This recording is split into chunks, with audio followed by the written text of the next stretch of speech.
Good morning, everyone. Welcome to morning meeting. Here we are with Gaia, one of our Great Horned Owl ambassadors, and we are actually over in our brand new facility. Hopefully be open next fall in our brand new amphitheater. So as always, let me know where you're tuning in from today. If you have any questions about Gaia or any of our ambassadors or our new center, I will try my best to answer them, but we are so excited to be over here. All right, Miss Gaia? Hello, good pretty girl. So Gaia is one of our two Great Horned Owl ambassadors. So she actually has a super special role right now. Because her and her roommate Galileo, they're actually foster parents right now, which is really exciting. So they have two little babies that you guys might just saw. Our executive director Kristen and our medical director Shelly actually just did a pop-up Facebook Live of Wayne, Gaia, and Galileo's foster babies. So you can definitely check that out later if you haven't seen them yet. They're just very, very cute. I know, you are. But they're very, very strong still. Good morning, Chuck from Rhode Island. Good morning, Jen. Good morning, Elise. Yeah, a lot of people do have a special interest in owls, which is pretty cool. 'Cause you are. So these guys are actually called the Tigers of the Night. They're our largest resident owls that we have around here.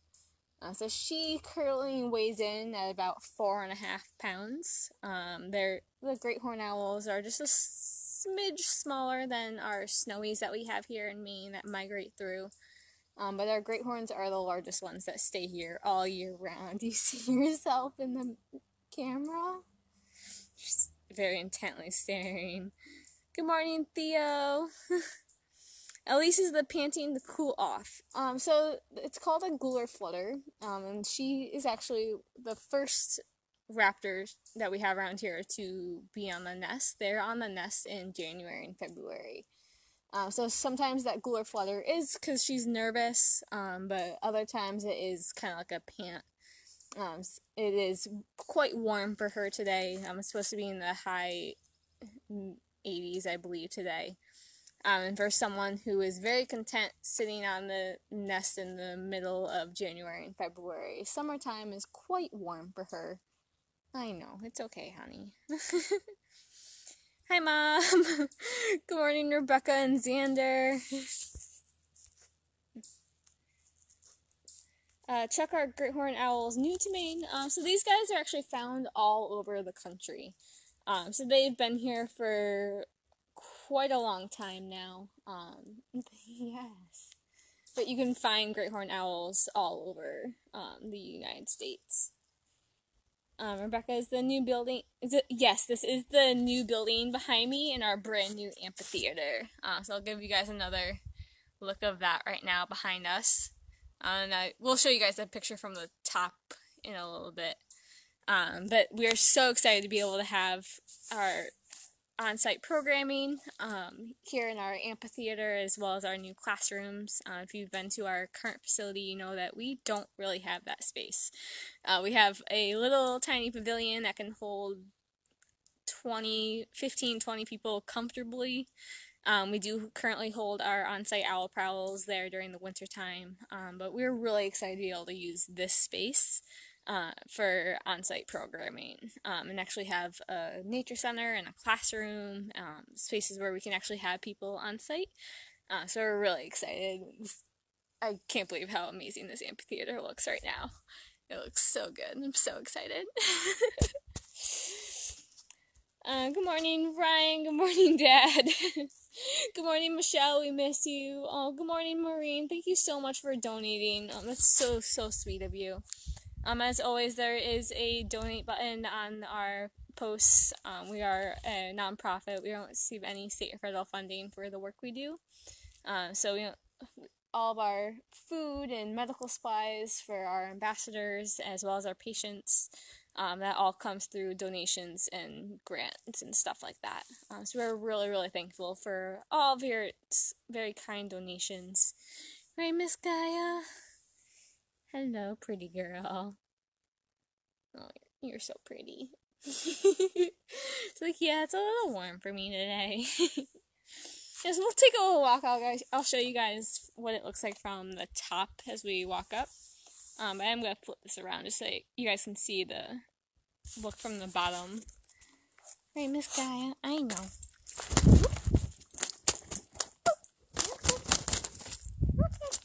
There you go. So you can see we still have a little bit of landscaping and stuff to do, but the building inside is pretty much done. So we're really, really excited. So over here on the left on the inside, we're going to have a conference room and some classrooms right above it. We're hoping it's going to be another larger gathering space that we're hoping we can have conferences and weddings and stuff like that. Behind it, if you imagine behind this corner up there, is going to be our nature center, which we're really excited about. And our main entranceway right here. And then over on that side is our clinic wing on the top, and then our intern dorms on the bottom, which is really exciting. Good morning, Navette. Chuck, lots of reported sightings of great horns from Portland. Yeah, they're really, really common around here. I actually had a couple that lived right outside my apartment building that were nesting, and they talked for the entire winter and actually talked more into the spring than I thought they were going to. Right, Miss Gaia? As you can see, all the stonework, they did a really amazing job with this. And then you can see, well, I may not be able to see the sign, behind that little tree over there, behind the pile of dirt, is actually, I believe, one of the access trails to the Mount A trails. Yes, you can see that our entranceway to the clinic, we're going to be taking admission, our 2,500 or so admissions every year, and then our new gift shop, which is super exciting. Oh, hi Lauren, good morning. Yeah, we're really excited, at least it looks absolutely amazing. So this is what the amphitheater is going to look from the top, which is really cool. I know, I'm trying to get you in the shade, honey. So we're really, really excited. Right, Miss Gaia? You're okay. I know. She's like, I don't know about these stairs. Yeah, so right now we do about 350 to 400 programs a year. And that's mostly off-site right now. So once we are fully into this building, that's gonna definitely grow, and we're really excited to be able to bring our ambassadors to more people of the public. Okay, I'll bring the camera back to you, Miss Gaia. There you go. I know, it's warm. I'm sorry. It's summertime. She's like, human, you took me for my baby. It's warm out. They were gonna sit in the shade for a little bit. Yeah. So our programming currently reaches at least 15,000 people a year, usually. And that's just with people coming on site for tours as well as our programming. So we're really excited to be able to grow that. We love when we go on programs, we're in classrooms and stuff like that, which these guys very much miss. And they miss all the attention that they would get from visitors coming to meet them. I know, it's so warm. So as soon as the pandemic's over, we're really excited to be able to have all of our friends and visitors back on site, because our ambassadors certainly do miss the extra attention. Chuck, why did these great horns get to stay with you? So Galileo and Gaia are our two ambassadors, so they're non-releasable. You can see Gaia's wing droops down. So she's been with us since 2011. She came to us as a fledgling. She was in someone's backyard, I know, it's so warm. And the couple that lived in the house saw her siblings fledge and leave the nest and go be adult owls, and then they found Gaia, unfortunately, at the base of the tree. So we believe what happened is she was wrestling with siblings, just like other animals as well as humans do. And that's when we believe she had broken her wing. So unfortunately, it is frozen like that, so she cannot fly. She can't get around great. She has ramps in her enclosures to help her get around. That's why Gaia is with us. So she is about 10 years old now, 9 years old. And then Galileo came to us in 2006, but he does not do programming at all. His role as an ambassador is a roommate for Gaia, as well as to help her foster babies. So he did come to us as an adult. He has an eye injury, so he can't see out of one of his eyes. But he can get around relatively well. But because he wasn't an adult when he came in, these guys, they are the tigers of the night. They're the top predator around here at night. They're not too afraid of really anything. So when they do come in as adults, it's really hard to have them in captivity just because they're not really about it. But Galileo serves as a great foster dad with Gaia, and they do a wonderful job. The two of them have fostered almost 50 babies together since Gaia came to us in 2011, and he's been with us since 2006. Right, and then the two babies, they both came to us as patients as well. When possible, we try to put babies in with an animal of their own kind. So like when we have little baby bird, little songbirds, we try to group them so that they are in groups of their own species, or we'll put a mirror in there so that we want them to imprint on their own species, and obviously not imprint on us. So that's why we put the two baby great horned owls in with Galileo and Gaia, and they'll be with us through the summer until they're ready to go on their own. And then actually our turkey vulture, Violet, you might have saw the babies on our social medias yesterday. Violet is also a foster mom again. She got her two babies yesterday, so she's over in our clinic and going to be helping raise them all summer, which is really exciting. All of our ambassadors are great parents, and they teach those babies how to be wild animals, and they teach them things that we can't teach them, which is really exciting. So are all the animals moving to this building? So the ambassadors are. So we're going to have all of our ambassador enclosures over here at the new building, and then some of the clinic cages are staying, some are getting rebuilt. So it's going to, after we are over here, hopefully by the fall, it's still going to be another couple of years. We have another capital campaign that we're going to jump into after this building is completed, to help us move enclosures over and build the new enclosures. We've had a lot of our patient enclosures for many, many, many years. They've been here since we opened came into this our current facility in the mid-90s. So some will be staying, some will be eventually moving over. But since Galileo and Gaia do live over in our clinic enclosures, they're going to stay over there until they can get a new one in a couple years. Chuck, what is their greatest food supply? Mice, birds, other owls? So that's a great question. So if you ever heard the myth that you can't touch a baby bird and put it back into its nest, that is not actually true. Most birds cannot smell. So in the case of Gaia, and she's a big girl, she's about 4.5 pounds.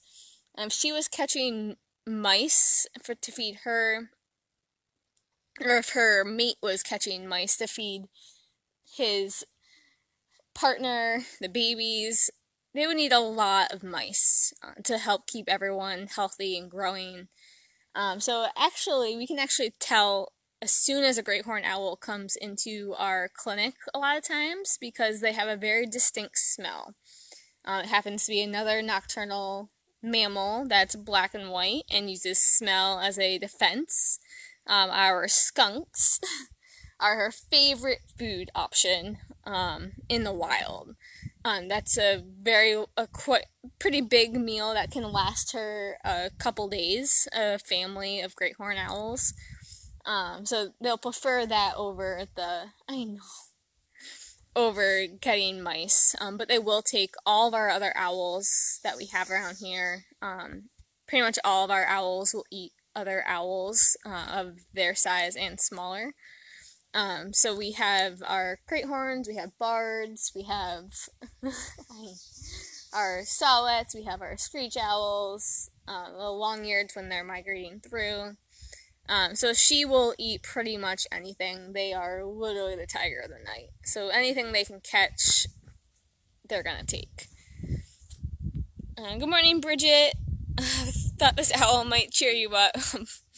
Anna, aw, yeah, she's quite a lovely girl. What do you see over there? Do you see something? You can see on the top of her head right now. This is showing them off. Her little feather tufts, she can raise them and lower them depending on her mood and how she wants to look. So unlike our screech owl, for example, who's going to use those feather tufts for camouflage, she's going to more so show them for her mood. Be like, if they're up but not like super straight up, she's alert. Right now she's obviously panting and doing that glory flutter, but she's semi-relaxed. And then sometimes they'll put them flat down when they're not very happy either. Good morning, Suzanne. Hey, Miss Gaia.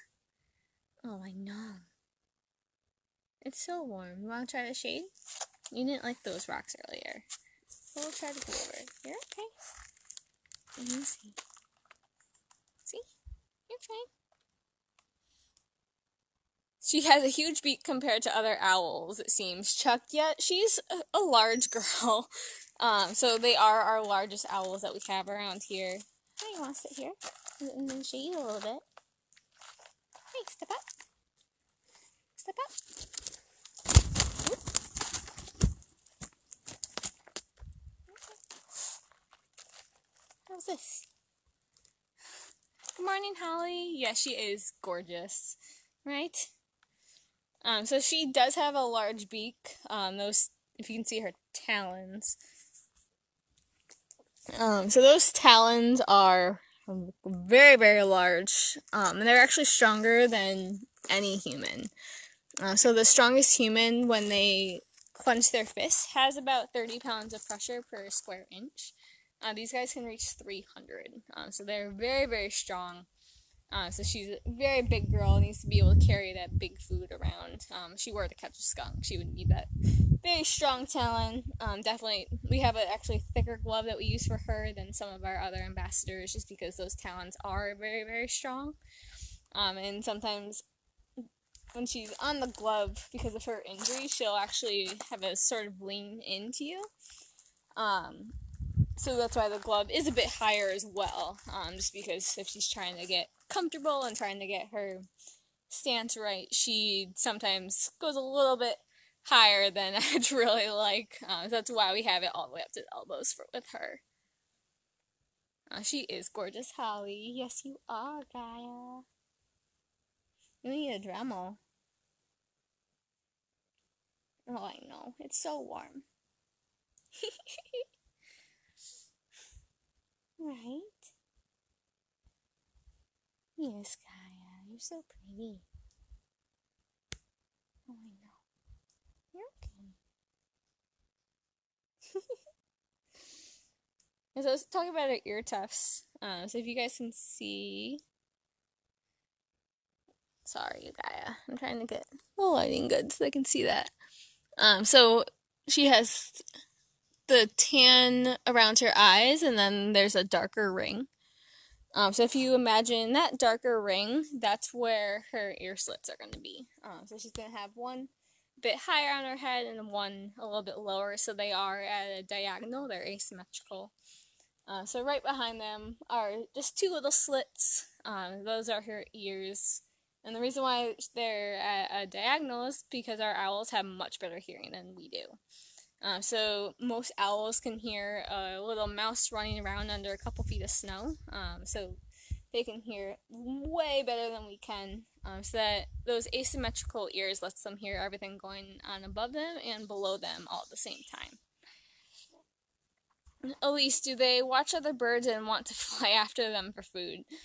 So she's kind of curious. I don't think she's been over here yet, I don't believe. So she's looking around, seeing what's going on. She's very used to the area around her current enclosure and around our current facility. So she's definitely looking around and taking in what's going on and all the new sounds and, yeah. I think earlier she might have saw a couple of squirrels or chipmunks rolling around because she was very intently staring. I couldn't see what it was.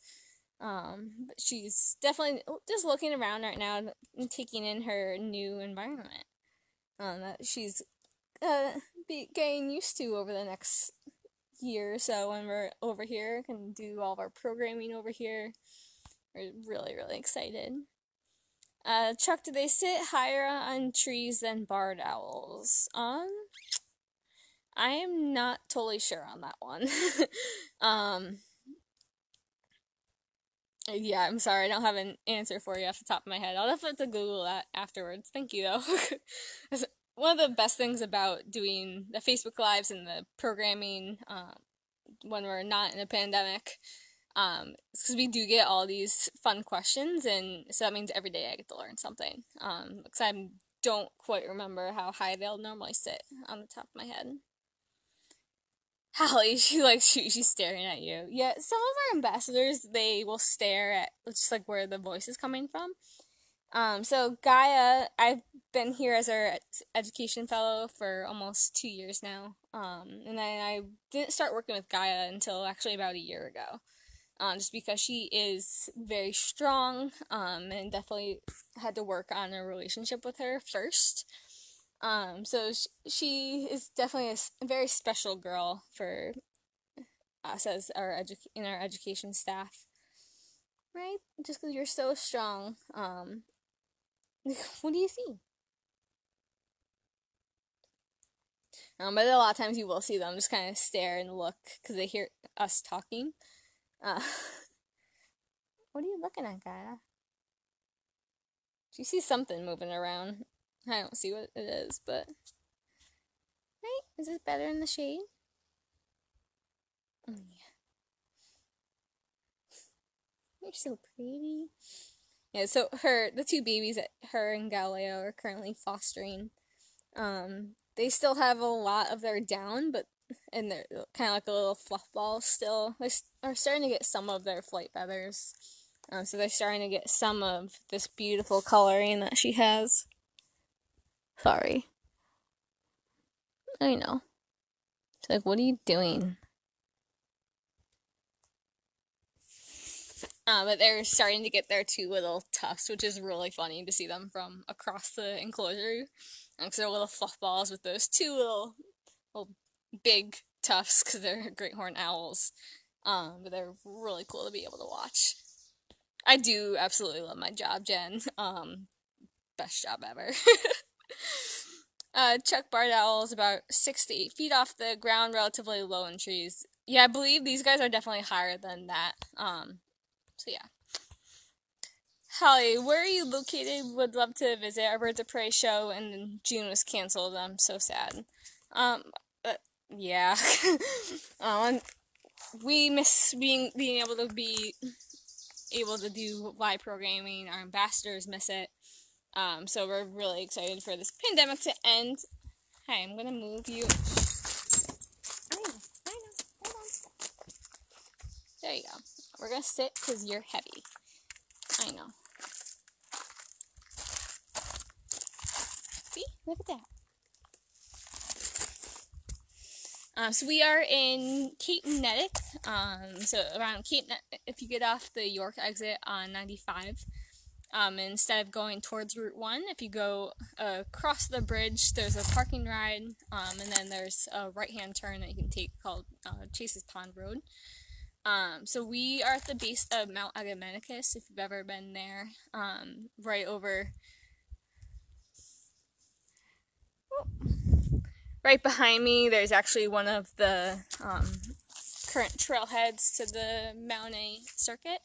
So they have many, many, many miles of trails that you can hike around the mountain, and then up to it. And then we're actually across from the York Water District as well, where there's also trails to hike. But we... Hi. So we're about 10 minutes off of 95, once you get to the York exit.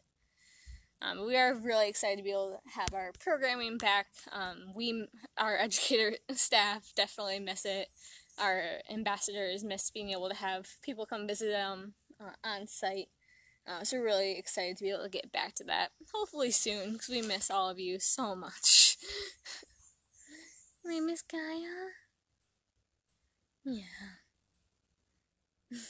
And we do currently have, if you are interested in being able to come on, let me see. Ooh. Turkey vulture. Yeah, you saw that before I did. And you can tell the turkey vulture if you saw our other day with Violet. She has their big black body with white and underside to them. Chuck, hope your broadcast lasts beyond the opening to the public. I enjoy the shows from Rhode Island. Oh, thank you. I'm not sure what we're going to end up doing once we are back to the public, just because we'll have more programming. But I think because these Facebook Lives have been so well received by all of you, we're so thankful that you guys love tuning in to us every single day. So I definitely think we're going to try to keep some sort of schedule with them. I'm not sure what that's going to look like yet, though. Hi, Naomi. Welcome. And Gaia. Yeah. But yeah, we do have, I think they're called the quarantine tours. So if you are interested in booking a private tour with us, we are doing them, I believe it's Wednesday through Sunday. Or Thursday through Sunday, I'm not totally sure off the top of my head. But that information is on our website. It's about an hour and a half long tour, for $150. And then we'll bring an ambassador out for a quick meet and greet. If that is something you're interested in, you can certainly, go to our website, and be able to come on site.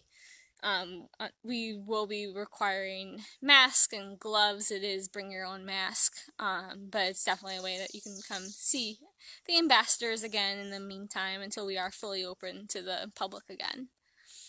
Chuck, she is very aware of her surroundings. She's looking all around. Like I said, this is a new space for her. She hasn't been over here yet. I don't believe. So she's just looking around and taking everything in. This is new for her. She's also, she's a little bit warm. So she's not, you're fine. Like, she does do programming all year long. So it's just like her cooling herself down. So she's warm, but she's not stressed, per se. Beth, I just saw you today. Hope to see you more. She is beautiful.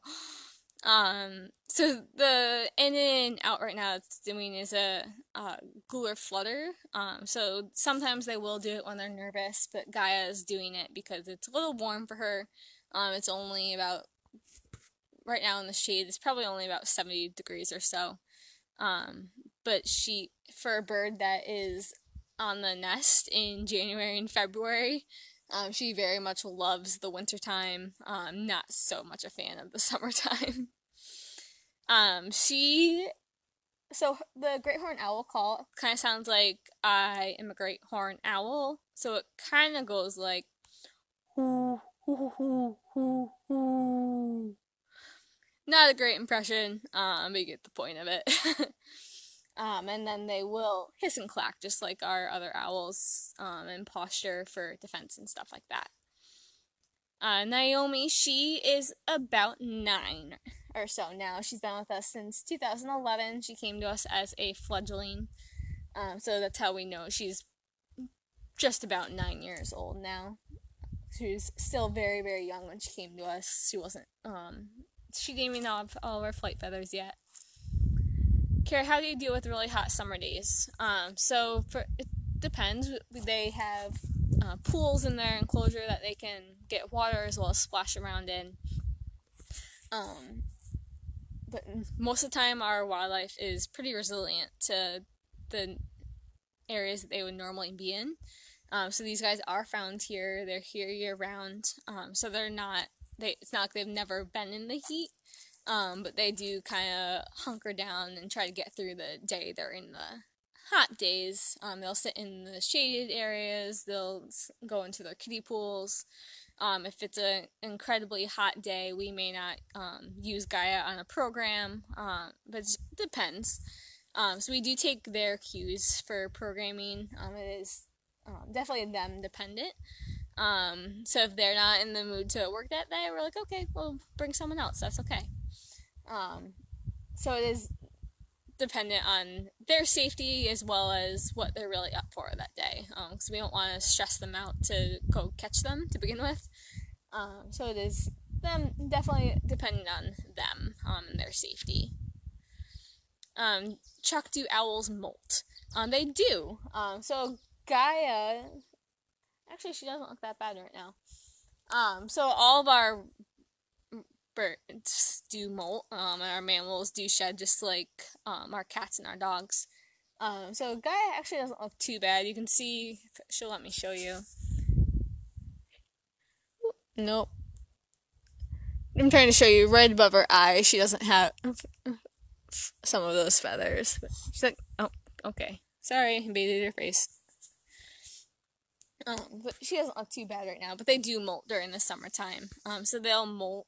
A lot of our animals will molt in the spring and the summer after babies are pretty well off and starting to be on their own a little bit, so mom and dad can put the energy into molting.